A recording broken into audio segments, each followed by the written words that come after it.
Welcome to Widow Too Soon. This is Michelle Bader Ebersole.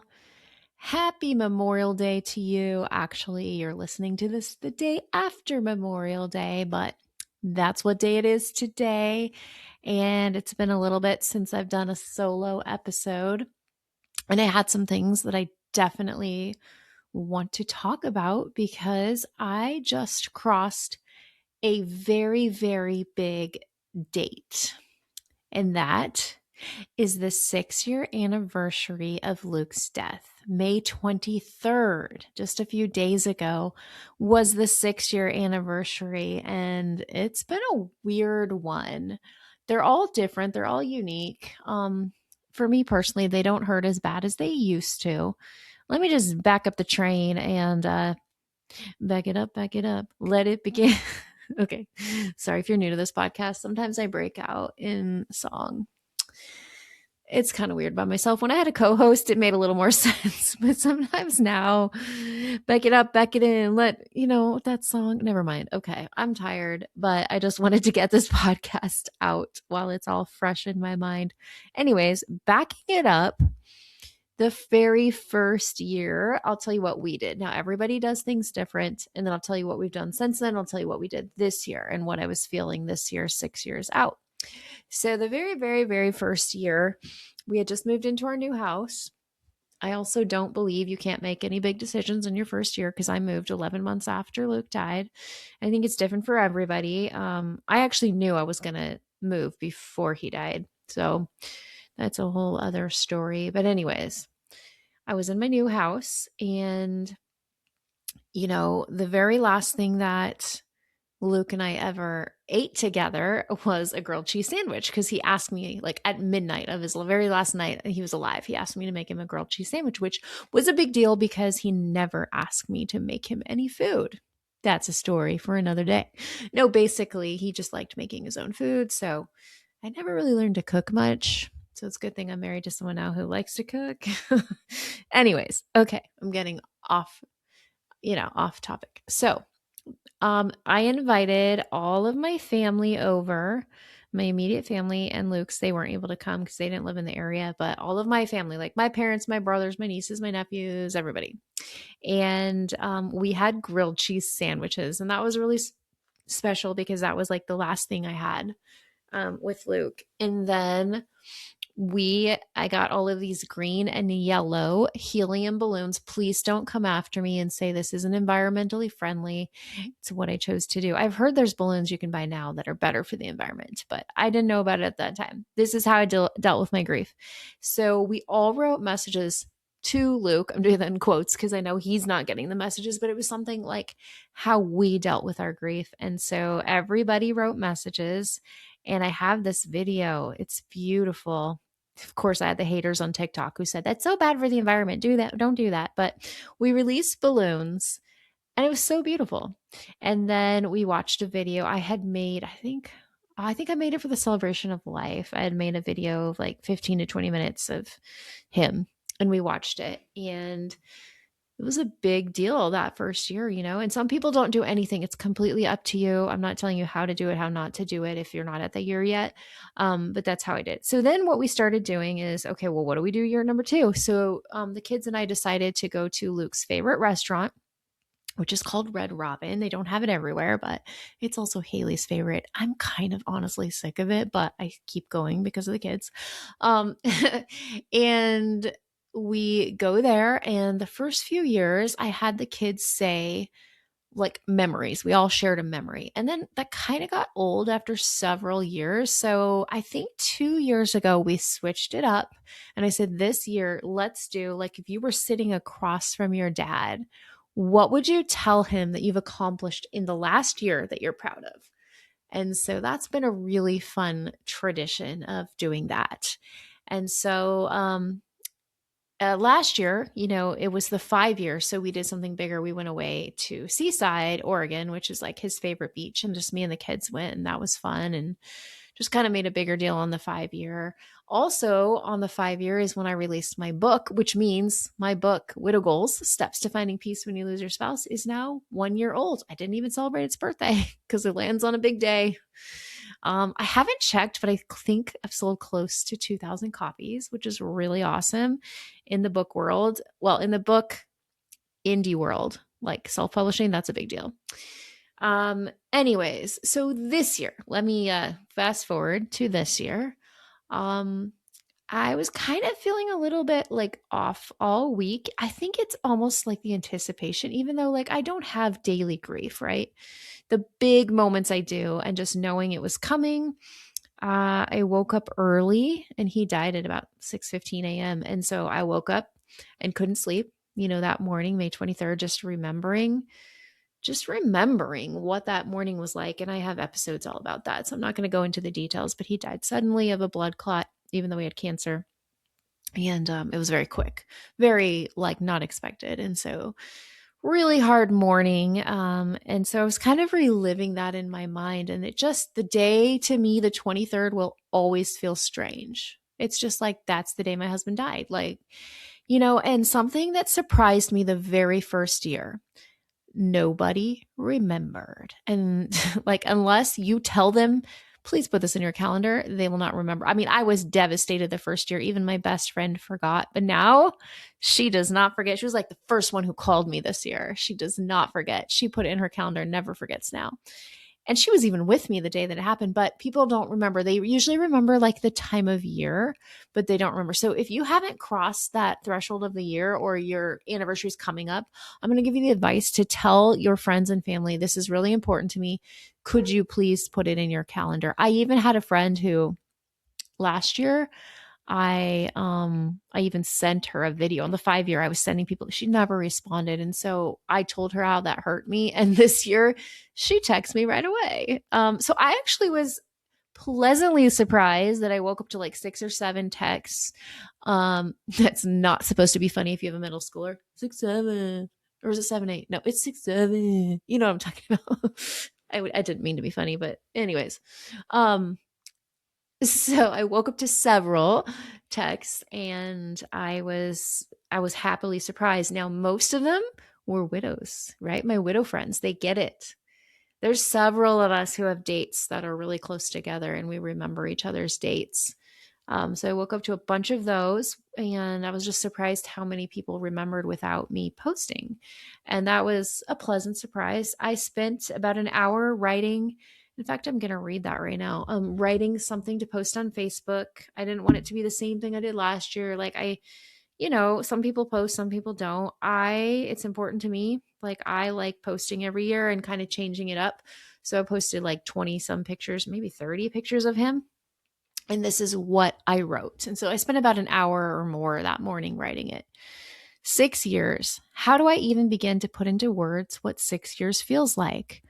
6 years ago today, early in the morning, I watched my husband Luke, at just 42 years old, leave this earth. As the song I Can Only Imagine played softly in the background, he took his final breath. Our children were only 12, 14, and 15 years old, and my heart shattered as I watched them say goodbye to their dad. After the kids left the room, I climbed onto the bed beside Luke's lifeless body and wailed from a place so deep inside of me that I didn't know it even existed. Up until that moment, I thought I understood brokenness, but I had no idea. Luke and I met in high school when we were just 14 and 15. We spent years as friends before reconnecting after college, quickly falling in love and getting married a year later. Then, at only 25 years old, Luke was diagnosed with cancer, and our newlywed world was turned upside down. Watching him endure chemotherapy and eventually losing his leg was unbearable. But God. If statistics were right, Luke should have died that first year. Instead, God gave us 16 more years together and blessed us with 3 beautiful children. I had the privilege of being married to my Luke Bader for 17 years. Those years were often difficult and filled with pain and suffering, but I would choose every single one of them again. Luke loved his kids deeply. He pushed through pain to attend baseball, basketball, and football games for the boys and to watch Haley sing in her many performances. He loved fiercely. People sometimes assume that because I'm remarried, I no longer grieve Luke. I want to gently correct that misconception. One love does not cancel out another. I still have days where I wake up with memories and sadness over Luke, even while being deeply in love with and grateful for Joel. There isn't a day that goes by that I don't think about Luke. He helped shape who I am. I grew up with him. We built a family together. I walked beside him through cancer, the hospital stays, the suffering, and the heartbreak. There was a time when I truly believed I would never heal, never laugh again, never feel joy again. Yet God has slowly turned my mourning into dancing and made beauty from ashes. But God. One of the most important things I've learned in grief is this: let yourself feel it all. Don't stuff your emotions. What we feel, God can heal. So here I sit, 6 years after losing Luke, crying and allowing myself to remember the hardest moments of my life.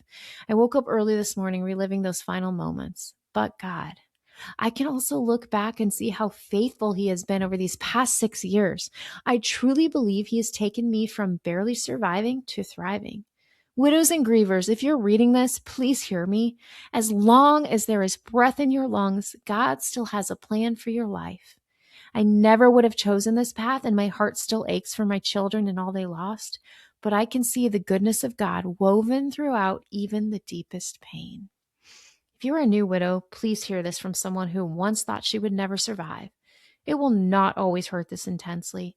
Yes, you will always miss them. Yes, there will always be moments of sadness, but the crushing weight does become lighter as you lean into healing and allow God into the cracks of your broken heart. And to Luke, we love and miss you every single day. Thank you for loving us so well. I smile thinking about you, now running on two strong legs and probably playing catch with your dad in heaven. I will always love you. And I will always love you. Tribute to my 8th grade Whitney Houston love song. Truly, truly, 8th grade, had a boyfriend. That was the song, and I thought I was singing it to him. Shout out to my 8th grade boyfriend. Anyways, so that's what I wrote. I did that morning, and it just gave me a chance to process and just process what I was feeling and thinking. And Joel was on a flight that day, and it was a Saturday, which was weird because it was a Saturday when Luke died. I was like, "Whoa, it's a Saturday again, strange." And the night before, Joel was like, "Hey, I just want to fill up your gas," and I was like, "What?" It was weird. I mean, he does it sometimes, but he ended up going and buying flowers, sunflowers, for me and Haley to take to Luke's grave. And I said, these are Haley's favorite. He goes, yeah, that's why I got them. It's become a tradition. He's done it every year. He's given flowers to us. And I just think it's beautiful. Like that Joel gives us flowers to take to the grave. Like it's just beautiful. So of course we keep some at home and we take some too. So we still have some. So I had those ready to go. So just kind of had a nice morning, talked to a few people on the phone, text people, sent that out on Facebook, and it was a nice sunny day.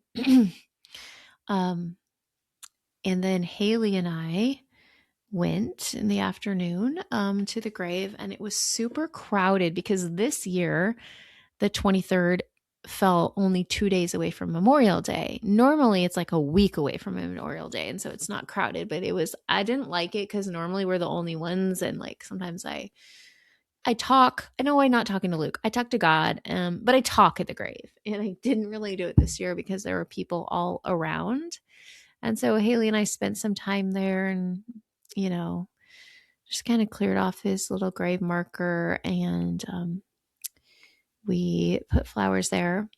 Side note, so we did something different than most people do. So Luke was cremated but buried. It was something that him and I had talked about. He wanted a place where the kids could visit, but we knew we couldn't afford like full burial. So anyways, that's just a side note of what we did. And so his urn is buried there, which means I could take his urn out at some point if I ever wanted to. Kind of weird talking about stuff too. Like while we were there, Haley's like, I really don't want to have to visit 2 places someday. So can you be buried here too? And I was like, well, they tried to sell us 2 plots, but I couldn't barely afford one at the time. And now I don't know what to do because I'm married again. I know people that have this dilemma where they've actually bought the plots next to their first husband, but they're married again. But I don't even know. It doesn't matter, right? Because we're going to be in heaven. Anyways, just things you ponder when you're at the gravesite. So, we spent some time there. And then Hayden, my oldest, was going to meet us at our house, but his car was having battery problems. So we go to try to jump him. It didn't work. So, anyways, we pick up Peyton. We all go to Red Robin. And it was honestly a little bit harder this year. We just got a lot of stuff going on and just a lot of dynamics happening. So it was a little difficult, but I still enjoyed being with them and hearing the things that they're proud of. And then also I added this year, like, what's something you want to accomplish before next year? So that was kind of cool. Then we ended up that night watching the celebration of life. It's something we talked about. Like Peyton's like, I was 12. I don't even remember it. Like we had never watched it back. And I invited Joel. So Joel let us do all this other stuff by herself, but I invited him to be part of it. And it was really special. So we watched it. It's like an hour and a half long. I've never seen it. It was really cool hearing. I had asked 6 different people in his life to share, like from his childhood to his adulthood. And so I heard stories I forgot about. I just had kind of forgotten, like even what I said and how Haley sang and the boys did the eulogy. And I emceed the whole thing. I look back at that. I'm like, how did I MC the whole thing? Like, why didn't I have someone else do that? Like, I literally ran the whole thing. And then I spoke at the end, and it was actually beautiful. Like, it was really, really beautiful to watch it back. And the thing that impressed me the most was when I was like, I don't even know how many thousands of lives Luke has life has affected, because we were very public about his cancer journey. And that was just a small portion of the lives that have been affected now because of widow ministry and because of his life. And so that really stood out to me as something like, whoa, I didn't even know. Looking back at that girl in 2020 who was totally heartbroken, had no idea what I was going to do with my life, how God would direct me to start this podcast and write a book and do a nonprofit and do retreats and just all the things that God has laid on my heart. And so that's been really cool. I think that was the biggest thing that like really impressed me. On that, of course, it was cool to just see it again. And then for Joel, he said it was really great. Like he felt like he learned so much more about Luke. And so that was cool too. You know, those are my 2 husbands. Like I want them to know about each other. And so that was cool. So it was a very emotionally draining day. I'm always kind of glad when the day is over because it's a hard day, but yet we made the most of it and really enjoyed it. So, yeah, I just wanted to share what that was like for me. Um, I'm also been a little emotional with Peyton's graduation coming up. So, I don't know if you guys know this, but Luke and I would do these questions before he died. It was called My Father's Story, and I'd like fill it out, and I would actually record him as well. I don't think he knew that I recorded his voice. So I would try to get him to leave videos or do something for the kids. And he was like, what am I going to say? Sorry, I'm dead. Like, I can't do this. And he just emotionally couldn't do it. So when we would ask questions, I would bring out the voice recorder on my phone and I just record it. And one of the very last questions I had was, what's your advice for each of your kids on their wedding day? I'm sorry. It was, yes, I did ask that when he was too tired. But the last one I got was advice for each of your kids on their graduation day. And so I have a recording for each kid. And so Hayden and Haley have already got theirs. And so Peyton will get his in a few weeks. And so that's really exciting. But it's emotional. I ordered him this tassel like I got Haley for her graduation day. And it says like missing you on graduation day. And then it says dad. And then it has like a picture of him and Luke. And it's really cute. And so I ordered that the other day and got emotional. So there's been some emotional moments, but I don't live in that place. Baby widows, hear me out. Infant widows, toddler widows, it's not always going to hurt as bad as it does today. I would say I'm like a grandma widow now.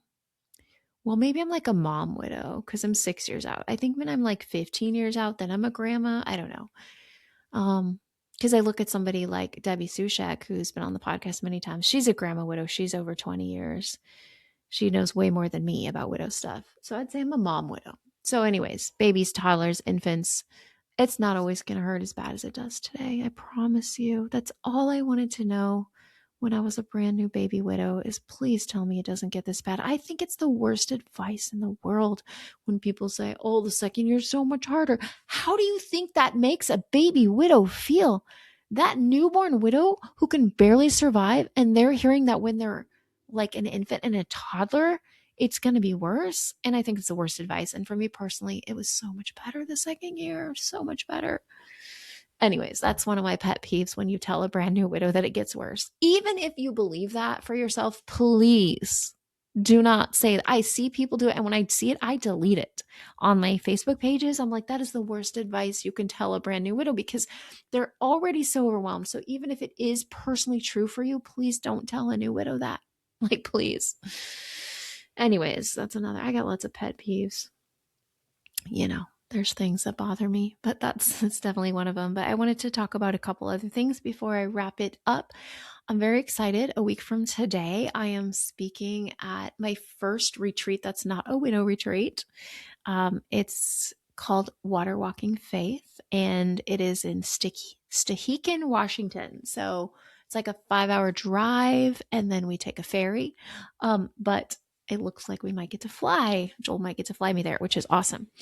And there's about 75 women. It's a faith retreat. And my topic, well, the whole theme is water walking faith. And my topic is about how to see when you like how to take steps of faith when you can't see. Like basically, like, how do you do this?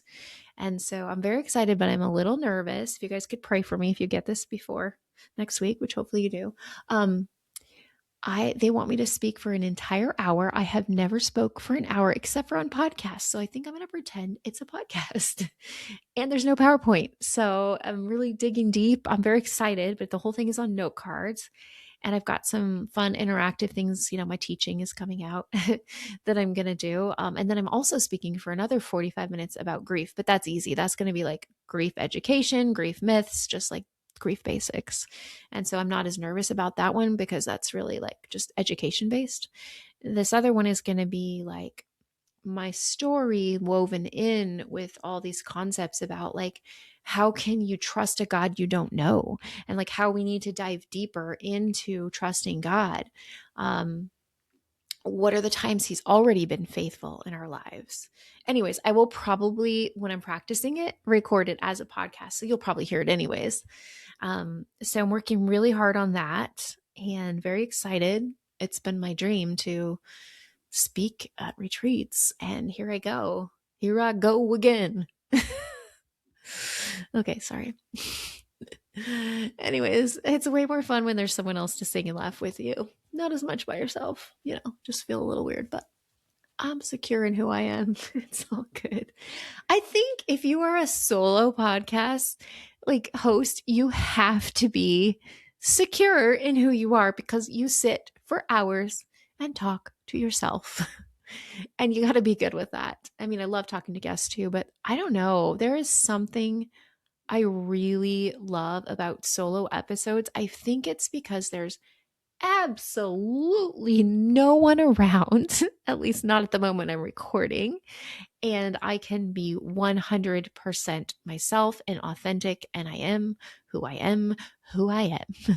And I feel like when there's other people around, as is normal, we're just like a little more guarded, even if it's someone we're close to. And so I love doing the solo episodes.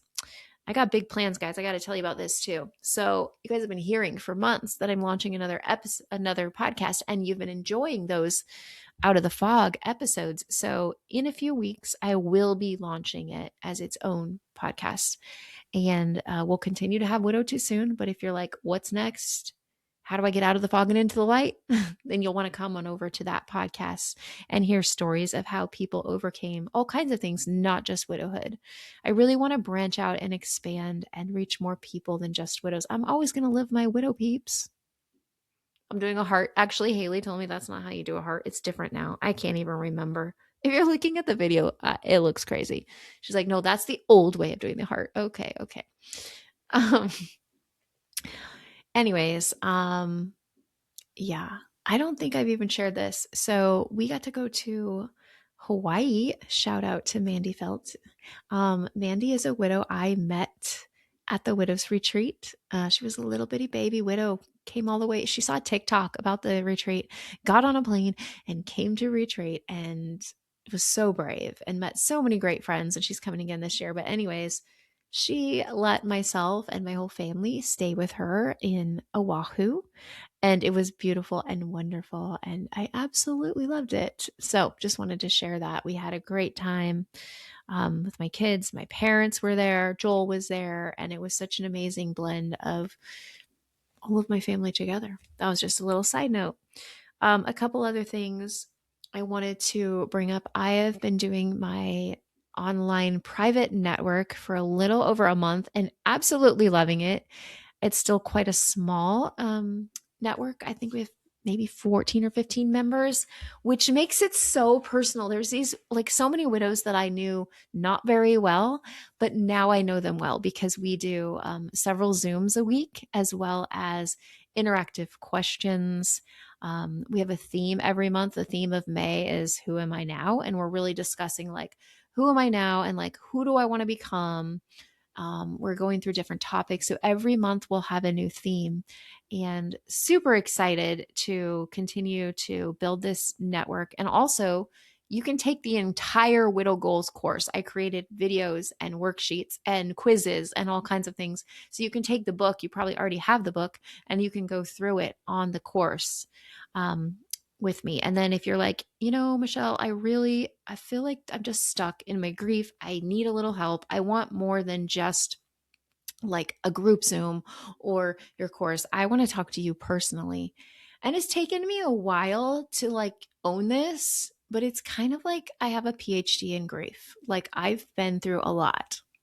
I've been doing widow work for 5 years and I've worked with hundreds of people and I have done hundreds and hundreds of hours of talking about grief. And so I believe that God has equipped me to be able to coach and help people. I have a few clients now and I'm loving it. So I am opening up some more spots for widow coaching. And so I have a program as well as we just kind of your first session, we talk about like, what are your needs? What do you want from this? And I tailor a program specifically for you. And I'm now taking free consultation calls. So you will find a link in the show notes if you're like, hey, I want to talk to you about this widow coaching. How does it work? How much does it cost? What's the commitment? All of that stuff. You can sign up in the show notes to do that with me, to just have a consultation call and see if it's a fit. As well as I do have a special offer for the private network. If you type in the password, that's not a password, it's a coupon code, it's something, it'll ask for a code. If you type in podcast, you'll get your first month for free. And then it's $29 a month after that.